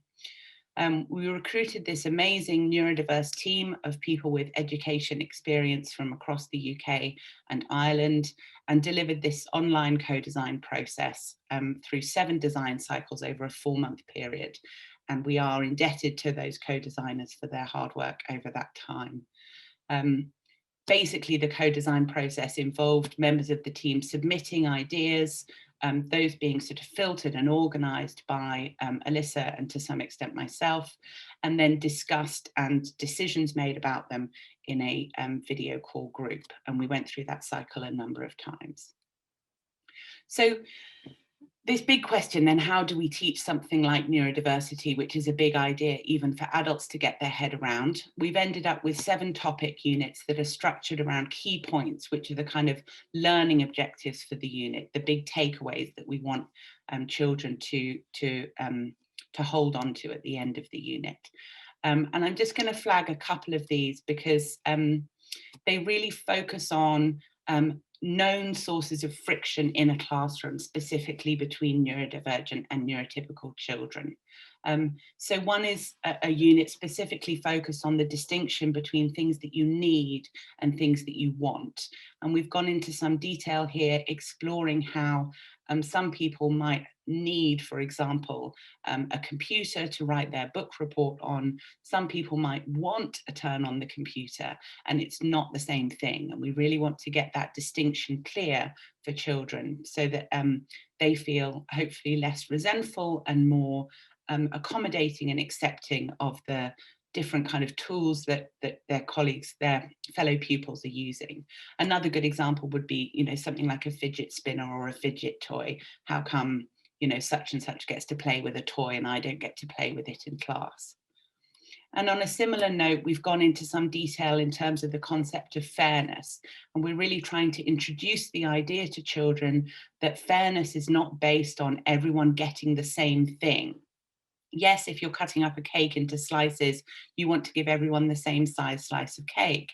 But actually, fairness is about people having the same opportunities. It's about equity-based fairness. And this is a really hard thing for a lot of adults even to grasp. But we really want to get these young children on board with the idea that fairness means getting what you need, which isn't always the same as everyone else. And there are some quite clever ways that Alyssa has come up with and the co-design team have come up with to talk about this. For example, I need glasses. That doesn't mean in order to be fair, everyone in my class gets given a pair of glasses. So multiple concepts have emerged as essential to explaining this idea of neurodiversity. Sorry, there's a train going past. I hope you can't hear that. Another big theme was that the need to distinguish the concept of neurodivergence from existing messaging, sort of everyone's different and that's okay, which is true and important, but we wanted to go much further than that in terms of delving into what those differences are like and how we should be responding to them when we observe them in ourselves or in other people. And we also felt that there was a really important need to make a connection between this new concept of neurodiversity and the labels and language that people might already have available to them. So particularly existing self-knowledge for anyone who had a diagnosis or maybe has an autistic brother or sister, or maybe a dyslexic dad or whatever. So we have to kind of link this new idea carefully in with existing structures, but also make sure we're not recapitulating some of the stigma and the problems with those existing ways of talking about differences. And that's something that's very tricky to do. So once we had some draft materials, we went through a consultation phase, which I won't tell you about in detail, but I did want to show you one kind of nice result from our community survey. So this was a survey of people with an interest in neurodiversity. About a third of respondents identified as neurodivergent themselves. And you can see in the blue here, really widespread support for the LEANS resources, our specific definition of neurodiversity, and the goals of the package. There were some constructive bits of feedback, of course, from that survey as well, and we've been able to integrate those into the resource pack, which is still being finalised literally as I speak. So the end result is this teacher-delivered programme for the whole class, for the whole mainstream class to go through. We've ended up producing multiple content types in each unit, which includes hands-on activities for pupils to do individually, sometimes in groups, sometimes as a whole class. We've written stories about a neurodiverse classroom, which allows us to pin some of these ideas onto sort of real world, authentic experiences without ever expecting a child in the class who's learning to volunteer or disclose information about themselves. So that's a really crucial way that we ensure safety for the learners who are being exposed to LEANS.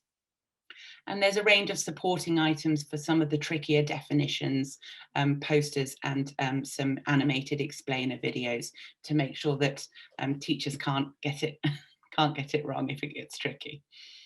We hope that this programme will improve people's knowledge about the concept of neurodiversity, not just pupils, but their teachers, and perhaps filtering out to their family and their parents and so on. Increase inclusive attitudes and positive actions, and help people see neurodiversity as a valuable element of their classroom and their school more widely. We'll be evaluating in 4 Scottish primary schools in September, And then following some final adjustments to the resource following that evaluation, we'll be releasing it early in 2022. And something I just wanted to highlight for this audience before I finish is that we're going to be creating materials that parents can download, or we're hoping to be creating materials that parents can download so that they can take Leans to their school and ask their school to consider delivering it. So we really want the sort of parent power to disseminate Leans across the UK. It's going to be available for free, forever, and we hope it will benefit our autistic community and the broader neurodivergent community. So thank you so much for listening, and here's some information of where you can get hold of us, and I think this will be in the chat as well. Thank you again to Alyssa and to Autistica for inviting us to present today.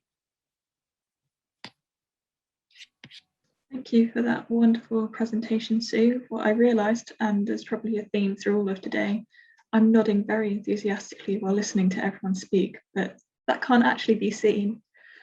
So we'll just have a Q&A panel of the speakers from the second half of today. So that is Naomi, Shiva to replace Eilidh and Sue. Just wait for everyone to come onto their little screen. And I will remember the question that I meant to ask first. So while we wait for Shiva, I will ask you, Sue, so we'll do the reverse order again. Can you tell me a bit about why you chose to study this topic? Yeah, sure. Well, I think going back to this morning's keynote, for anyone who was there, you know, I was been getting a bit sick, like Kathy Leadbitter said, of the kind of normalization agenda that was so prevalent in terms of autism intervention, and desperately trying to scout around for a way that we could make a difference relatively quickly. And that was, I think, partly why we focused on the school environment as opposed to a clinical setting.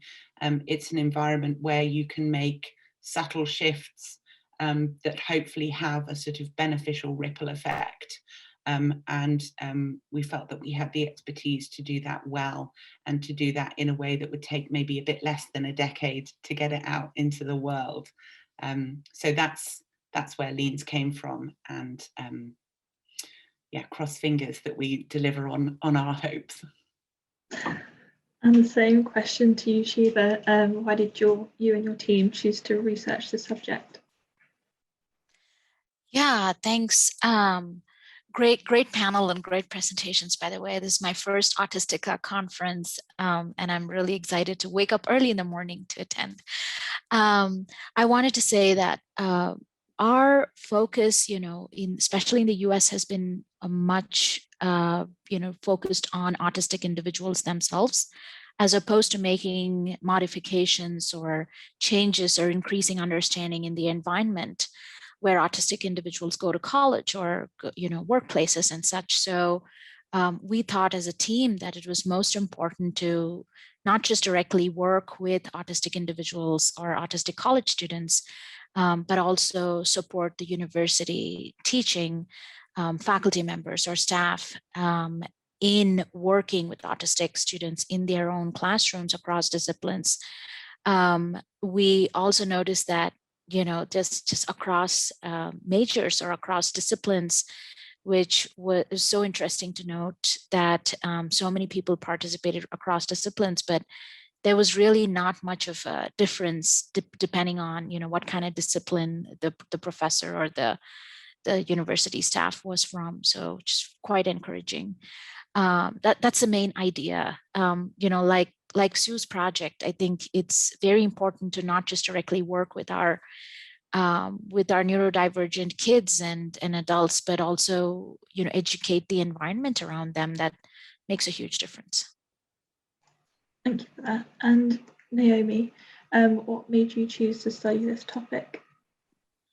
Yeah, so I moved to France from the UK when I was 12, and having a family member who is autistic, I really saw the difference between France and the UK, which really motivated me to study psychology, to specialise in autism.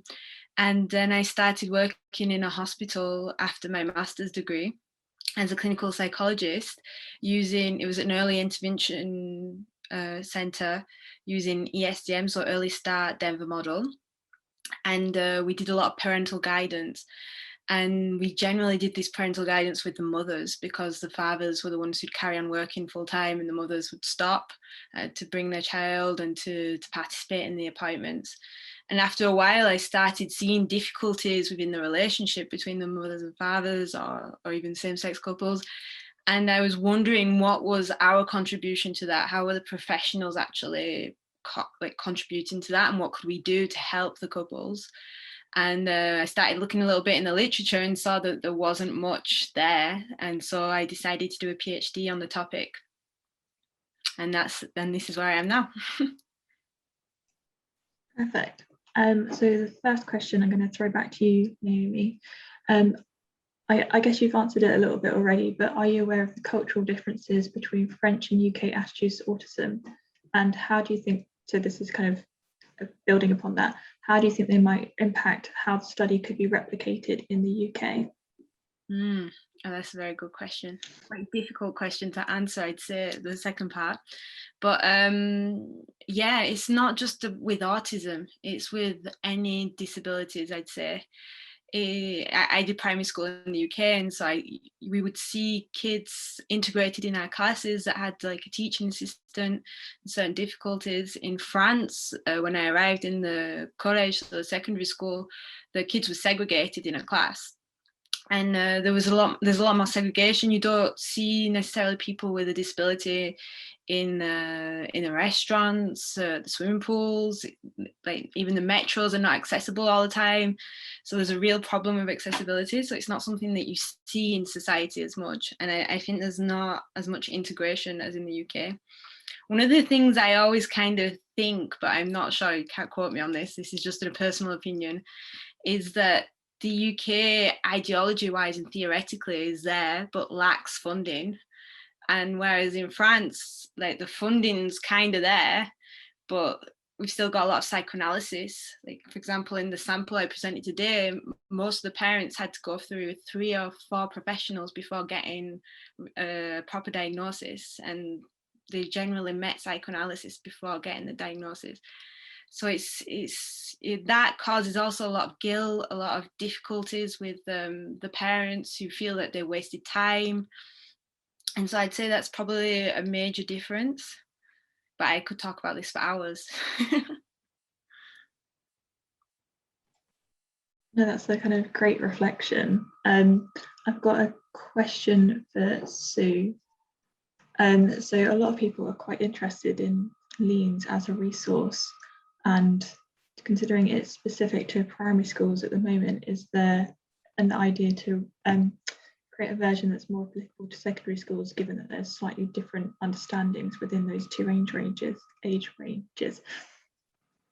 Yeah, definitely. It's something we really want to do. And I think there could be some really interesting issues that need to start being addressed at the secondary school level that haven't been so relevant for primary school. So, greater pressure to conform, to kind of fit in, obviously issues around kind of puberty and, starting to have sexual relationships and so on. So I think that would be a really interesting process, but I think it would be not quite starting from zero, but a big undertaking. I think our primary school work has shown us how we can create something like this for use in schools, and hopefully it's about to show us that it works. Yeah, it would be a whole new research project, and I think we'd need a new design team and a teenage design team involved in that. So if anyone would like to fund it, please do that. Okay. I think that's definitely kind of an interesting proposition. I mean, I don't know if we've got any funders in the audience, but and then a question for Shiva. So thinking that the research kind of was transatlantic, were there any kind of different barriers or differences within kind of cultural backgrounds across the UK and the US that might make a difference to university staff working and kind of that being with autistic people, particularly because universities may have different policies or procedures or ways of working anyway? Absolutely. We did not specifically look at cross-cultural or across countries, differences. That was not the focus, but definitely in terms of barriers to implementing universal design or barriers to working with or supporting autistic students. In our open-ended responses, our participants had shared a wide variety of barriers and challenges that they face depending on where they live and what kind of university setting they work in. And so that might give us a little bit more information as to how the supports need to be tailored depending on where an individual lives. But it all fits into a common theme of needing more understanding from university higher administration and universities, higher system level supports that then, feed into individual faculty members, allocation for teaching or time involvement in redesigning their courses and such. So that seemed to be a common theme across universities, irrespective of where the university was located. Interesting answer. This is a question for Sue. If there is a change in the way neurodifferences are seen, so that everyone is different and that's actually just okay, how do we still protect the understanding of disabilities and adjustments, particularly kind of the financial supports of these aspects? Yeah, this is such an important question, and it's something that's been at the front of our minds the whole way through. For me, I think the distinction is between recognizing and accepting differences, but not erasing or minimizing differences, and embracing and valuing difference, while also recognizing the disabling impacts of some of those differences. I'm using words like disabling, and I know that there's variability between individuals in terms of whether they would identify as disabled or not, and that's been one of the really difficult things about LEANS, is that we're trying to reach everyone, right? Neurodivergent people, neurotypical people, people who have multiple diagnoses, one diagnosis, no diagnosis, but they probably should have a diagnosis, and trying to recognize the huge diversity of attitudes that people have to themselves and to each other. But our approach has been to say that everyone is different and that's okay, but also to recognize that those differences can be big and important, and people need those differences to be seen and attended to and responded to. And it's not about whitewashing, rubbing out the board, I can't think of the right phrase, but, eradicating those differences and pretending that they're not there. That isn't acceptance to me. That isn't fighting stigma. That's just sweeping everything under the carpet and expecting people to cope. And that's the opposite of what LEANS is trying to do. But it is very fine line to tread when you're trying to promote a very positive anti-stigma approach, but not to pretend that differences and problems arising from those differences are there. I'm going to ask one last question, and I'm sorry that we haven't been able to get to every single one of them. If there is anything pressing, please do reach out to the researchers to get some answers over email. I'm sure they're more than happy to chat more about their research. I say this not having asked any of them in advance if they're happy to chat about their research. This is for Naomi. It starts with congratulations on completing your PhD. And they wanted to ask if there were any differences in parents' responses by gender, both of the child and of the parent. I think that means differences in whether it's an autistic child who's male or female and a mum or dad. Okay, thank you very much. Yeah, there weren't a lot of gender differences between the parents. So when it was different sex couples, I noticed like 2 points, which were mainly about how they reacted to the diagnosis. So among 3 couples, there were 3 mothers who had difficulty accepting the diagnosis, whereas the fathers seemed to accept straight away, or said they accepted straight away. And then there was also a difference in research and information between mothers and fathers. So again, among 3 mothers who would avoid all information because it caused distress, whereas in the same couple, the fathers were the ones to go look for the information.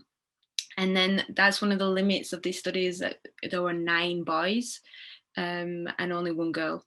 So it was mainly a sample of boys. So there were no gender differences that came out among the children. That's very interesting. I'd like to thank all of the speakers for their time today and sharing such crystallized and clear insights into their research in such a short space of time. And if there's any kind of conversations you want to continue to have, make sure to check out the hashtag Autistica Festival on Twitter.